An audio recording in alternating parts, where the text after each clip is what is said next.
Alright guys, welcome to another video. In today's video, it'll be the start of a new series I'm starting on my channel. It's how to code in Roblox. So, yeah. So, the first thing you're going to need to do today, if you already know the basics of Roblox Studio, then just click on the next episode if it's already ready. If it's not out yet, then sorry. But today we're learning the basics of it because we're going from the ground up to learn how to code. So, the first thing you need to do is when you download Roblox Studio, which is linked below to where to download it, you need to go and you need to hit classic baseplate. Don't hit baseplate, just hit classic baseplate because I don't know, I like it more than normal baseplate because it's just do classic baseplate for now. And then once you load in, it should look like this. So go to the top and go to the view tab, and the things you need to have open are where it says we don't need that. Where you need toolbox mark, you need properties, explorer, output, command bar, and all that stuff. And if you want to turn something, so to turn it off, I'm going to click it off, and to turn it on, you will click it and there will be black behind it if it's on. So those are the basic things you need. And then you also need view selector on, by the way. So yeah, just have that on. And your toolbox, just keep it over here. We're probably not going to use the toolbox too much, but because it's all free models, but we might at some point. So what we're going to do for now is go back over to the top where it says home, and we're just going to stay there. And so I'm going to be showing you guys the basics of Roblox Studio. So I've already showed you guys what you should have open. So let's just go ahead here. This is where you select a part. I can either put in a block, a sphere, a wedge, or a cylinder. I'm just going to put in a block. Or if you change it like that, then you can just click this button and have it. But I'm going to change it back to normal block. I'm going to delete one. Okay, so I've got a block out now, right? And if I, first of all, over here on the Explorer tab, which is something I said you should have open, this is what you need to have open. If you don't have this open, you literally can't code. So, yeah, have it open. Have everything I said open earlier. It should look like this when you get in, or it might already have this down. And this is your workspace, okay? This is where all the basic parts and all that stuff. And then there's other so Workspace, I'm going to explain something real quick. Workspace is the parent of camera, terrain, baseplate, and part. Baseplate is not a parent of part, but Workspace is a parent of all this stuff because all this stuff is inside of Workspace. So these are the children of it. If you have multiple kids, the older one's not the one that's the parent of the younger sibling. That's kind of how you can think of it. So camera, think of it as the older one, but it's not the parent of terrain, which is also not the parent of baseplate, which is not the parent of part. So these are all children inside of Workspace, and anytime you add a part, it will be a child of Workspace.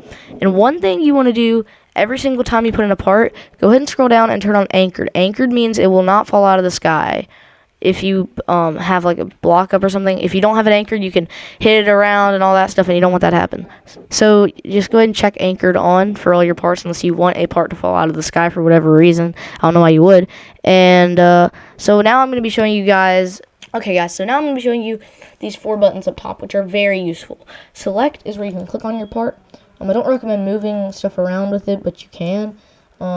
Move is the tool. You move stuff around. This arrow goes right, this one goes left, this one goes up, this one goes down, this one goes back, and this one goes forward. You can use them to do like that. You don't have to switch arrows each time you go in a different direction, but yeah, that's how you do that. And then the scale tool is where you will make it bigger. So this is the thing to make it go up or down, and this is also the tool on the bottom to make it go up or down from the bottom. And then you have the tool that makes it, once again, go left or right, like that. And then forwards or backwards, you just move all of these around to scale it, boom. Just made a big block like that. I'm going to also move it up in the sky a little bit. And this is how you can rotate. The rotate tool is you can make it go sideways like that. You can, on the red thing, you can make it be up, around like that. And the blue tool makes it go the other direction forward. So now we've just done that with our part. And those are how you use the 4 basic tools. Now I'm going to show you something else very basic you will need to know. So you go to the models tab, the model tab, and you won't really need to mess with transform or any of this stuff right here, really, okay? Or union or negate right now. But what you do need to worry about is spawn. Don't worry about effects, worry about spawn right now. So you click spawn, right? This is where you want your spawn point to be, so you know where your player spawns in at. I'm going to move it down to the ground, and these parts are automatically anchored, the spawn part. But, you know, you probably don't want to see this big box right here, right, when you make a part. So what you would do is, in this case, you'd go over here, and spawn location, you would click the little arrow, go over where it says decal, and just hit the delete button on your keyboard, or right-click if you don't have one, and hit delete. And then it's still there, obviously, right? So spawn location, this is where we get into the properties. So there's properties of different things. The brick color is a property, so I can change the color of the brick. The casting a shadow on it is a property, so boom, you see that shadow right there, goes away, shadow back on. So you don't have to have the shadow, by the way. The material is also a part of the properties. So if I move it to grass, boom, we have green grass now. But I'm going to want this transparent, right, so you can't see it. So what I would do is I would take the transparency thing right here, and I will scoot it all the way over to the side, and boom. That is how you make something transparent. The name, you can also change that. I'm just going to call it spawn instead of the long name of spawn location. And the parent is workspace, because up there, boom, workspace, bigger than the spawn point. And then, so I'm going to teach you guys what all these properties are. Anchored means it won't fall out of the sky if you have it checked. If you don't have it checked, it will fall out. I've already explained that. Archivable, I honestly don't know what archivable means, but I know you should always keep it on. That's all I know. Can collide is if it's ticked on, then it means your player will hit the block. If it's turned off, your player will go through the block.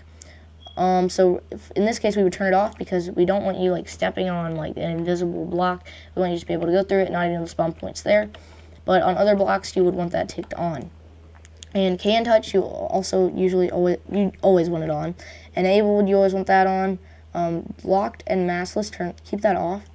Allow team change. Yeah, don't worry about the teams thing. Like I didn't even know that existed, to be honest.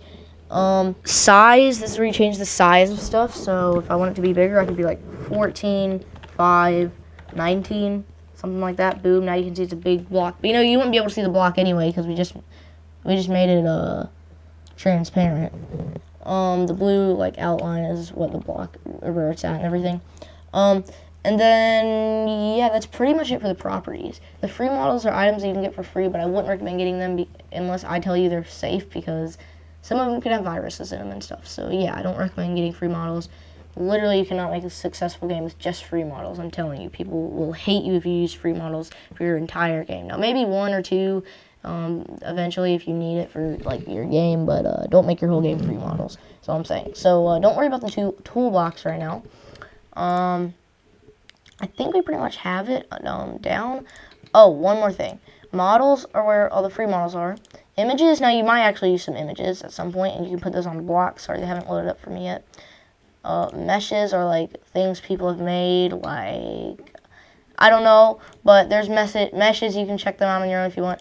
Audio is pretty obvious, pretty self-explanatory. It's literally noises and stuff that people have uploaded, songs, whatever that you want in your game, which we'll get more into how to use those later on.